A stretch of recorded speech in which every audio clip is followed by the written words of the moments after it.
경제의 기초에 대해서 트럼프에게 경제란 무엇인가를 물어보겠습니다. 트럼프, 경제란 무엇입니까? 인류와 돈 그리고 경제. 우리 인류는 처음부터 돈이란 것을 사용하지 않았으며 경제란 개념 자체도 존재하지 않았다. 또한 돈과 경제는 순수하게 인류를 위해 만들어진 것이 아니라 권력에 의해 인류를 구속하기 위해 만들어졌다는 사실이다. 돈은 고대 시대 귀족들의 충성과 구속하기 위해 만들어졌다. 그렇게 현재도 정치와 권력, 경제와 돈을 서로 뗄 수 없는 이유다. 경제주의 사회에선 돈이 귀족이며 돈에 따라서 보이지 않는 기급이 생겨났다. 그렇게 한국이란 나라에서 재미난 사회 현상이 일어난다. 그것은 갑질이다. 세계 그 어디서도 존재하지 않는 단어이다. 고유 한국어다. 갑질이란 돈이면 뭐든지 다 된다고 착각하는 골빈자들이 하는 비양심적인 행동을 뜻한다. 그들은 조현병처럼 참지 못하고 막말하고 폭력도 일삼는다. 두 번째, 인류와 경제. 원시시대, 농경시대, 왕국시대로 크게 나눠서 구분해보자. 원시시대엔 시족으로 이루어 사냥과 이주 생활을 하였다. 그리고 농경시대로 들어오면서 한 곳에 정착하게 된다. 가뭄과 장마철, 그리고 겨울철에 식량이 부족하여 굶어 죽게 되면서 식량을 확보하기 위해 서로 부족끼리 전쟁을 일으키게 된다. 이게 인류의 최초의 전쟁이다. 농경시대엔 식량 확보 전쟁이었다면 현재는 경제 돈을 위한 전쟁이다. 농경시대엔 전쟁에 패한 부족은 살해당하거나 노예로 끌려와 농사를 짓게 되었다. 그렇게 부족 간이 전쟁에서 세력이 커지게 되면서 부족은 작은 국가로 성장하게 된다. 승승장구한 시족은 왕족과 귀족이 된다. 그리고 토지와 농사를 짓기 위해 사람들이 많이 필요했다. 그렇게 뺏고 빼앗기는 전쟁이 숱하게 일어나게 된다. 그리고 승리했을 때 귀족에게 토지와 노예를 공평하게 나눠줘야 했다. 또한 전쟁에서 귀족이 죽고 평민이 전쟁에서 승리했을 때 평민에게 기급을 하사하게 되었다.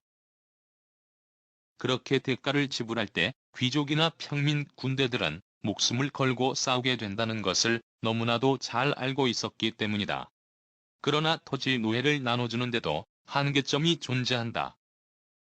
그렇게 왕권은 귀족들의 불만을 해소하기 위해 왕권 학자들에게 귀족들을 만족시킬 방도를 연구하게 했다. 그렇게 나온 것이 돈이며 경제다. 토지와 노예는 한계점이 존재하지만 돈은 왕권에서 원하는 대로 마음대로 뽑아낼 수 있다. 그리고 노예를 맞게 환해서 돈으로 교환하게 된다. 그처럼 고대 국가는 농업과 어업 시대에서 가장 중요한 것이 노예였다. 노예가 있어야 농사를 짓고 가축을 키우고 고기를 잡을 수 있었기 때문이다. 노예를 돈으로 교환해서 편리함을 느끼게 되면서 물물 교환해서 돈으로 사용하게 된다. 이처럼 왕의 권력을 권고하게 지키기 위해 만들어낸 것이 돈이며 경제다. 현재도 권력을 유지하는 데 있어 돈과 경제를 이용한다. 정부 승인 아래 중앙은행은 국채란 이름 아래 돈을 발행한다. 트럼프, 국채는 고대 시대부터 존재했다는 것입니까? 그렇습니다. 그렇게 돈을 과하게 뽑아낼지 물가가 상승하게 되며 농민들이 곡괭이를 들고 일어나게 되었죠. 그렇게 농민혁명의 시작의 원인이 과도한 국채에서 나타난 것입니다. 지금의 묻지마, 코로나 지원금이 바로 그렇게 될 것입니다. 대표적으로 한국에선 아파트 값이 급상승하는 이유도 이곳에서 찾아볼 수가 있는 거죠. 코로나 지원금을 풀어놓은 만큼 시장에 돈이 넘치게 되며 그렇게 돈은 다시 일부에게 들어가서 돈의 흐름이 멈추게 되죠. 그럼 그들은 안정적인 투자자인 부동산에 눈을 돌리게 되는 것입니다. 그렇듯 묻지마, 코로나 지원금은 오히려 서민을 죽이는 닭상 정책이 아닐까 합니다. 이유는 코로나 지원금만큼 물가 상승하게 될 테니까요. 트럼프, 그럼 한국의 아파트 상승의 원인은 코로나 지원금이란 것입니까? 앵커 양반. 잠시 화장실 다녀와서 대답하도록 하죠.